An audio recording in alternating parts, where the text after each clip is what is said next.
அஸ்ஸலாம் அலைக்கும். இன்றைக்கி பிரெட் ஷவர்மாவோட ரெசிபி தான் நம்ம பார்க்க போகிறோம். அதுக்கு தேவையான இன்க்ரீடியன்ட்ஸ் ப்ரெட் எடுத்துக்கிட்டேன், மயனீஸ் ஒரு 1/4 கப் நான் எடுத்துக்கிட்டேன். நெக்ஸ்ட்டு ஒரு பவுலில் நான் கேபேஜ் எடுத்துக்கிட்டேன். நெக்ஸ்ட்டு ஒரு கப் ஆனியன் எடுத்துக்கிட்டேன். நெக்ஸ்ட்டு ஒரு பவுலில் சிக்கன் எடுத்துக்கிட்டேன். இப்போது இதுக்கான ஃபில்லிங்ஸை நம்ம ரெடி பண்ணிடலாம். அதுக்கு ஒரு பவுலில் நான் கேபேஜை ஆட் பண்ணிக்கிறேன். இதில் நெக்ஸ்ட்டு ஆனியன் நம்ம ஒரு கப் எடுத்துருந்தாலும் அதை ஆட் பண்ணிக்கலாம். நெக்ஸ்ட்டு சிக்கன் ஆட் பண்ணிக்கிறேன் நான்.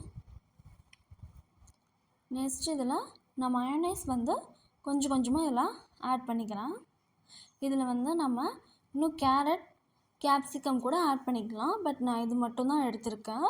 இப்போது நான் இது மிக்சிங் நல்லா கொடுத்துக்கிறேன். இப்போது என்னோடய ஃபில்லிங் இதில் ரெடி ஆகிடுச்சு. இப்போ நம்ம ப்ரெட்டை ரெடி பண்ணிடலாம். அதுக்கு நம்ம ஒரு பேனில் ஆயில் நான் எடுத்துகிட்டு இதில் நல்லா ப்ரெட்டை நல்லா ஃப்ரை பண்ணி எடுத்துக்க போகிறேன். அதுக்கு ஃபஸ்ட்டு நான் 2 ப்ரெட்டை ஜாயின் பண்ணி எக்கில் நல்லா டிப் பண்ணி எடுத்துக்கிட்டேன். நெக்ஸ்ட்டு நம்ம ப்ரெட் க்ரம்ஸில் அதே மாதிரி 4 சைட்ஸும் டிப் பண்ணி எடுத்துக்கிட்டேன். இப்போ இதில் நான் ஆயிலில் ஃப்ரை பண்ணி எடுத்துக்க போகிறேன்.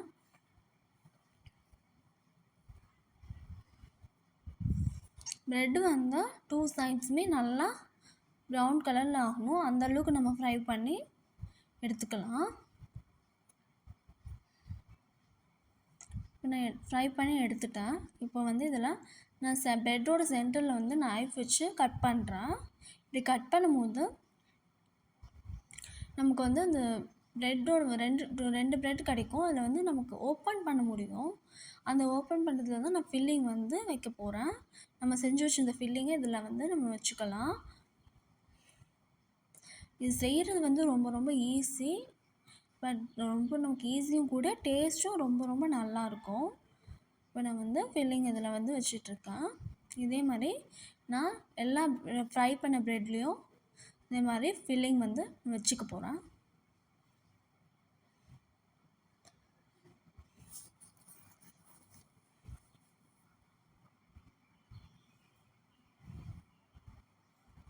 நான் எல்லா ப்ரெட்லேயும் ஃபில்லிங் ரெடி பண்ணி வச்சுட்டேன். என்னோடய ப்ரெட் ஷவர்மா ரெடி ஆகிடுச்சு. நீங்களும் ட்ரை பண்ணி பாருங்கள். அஸ்ஸலாமு அலைக்கும்.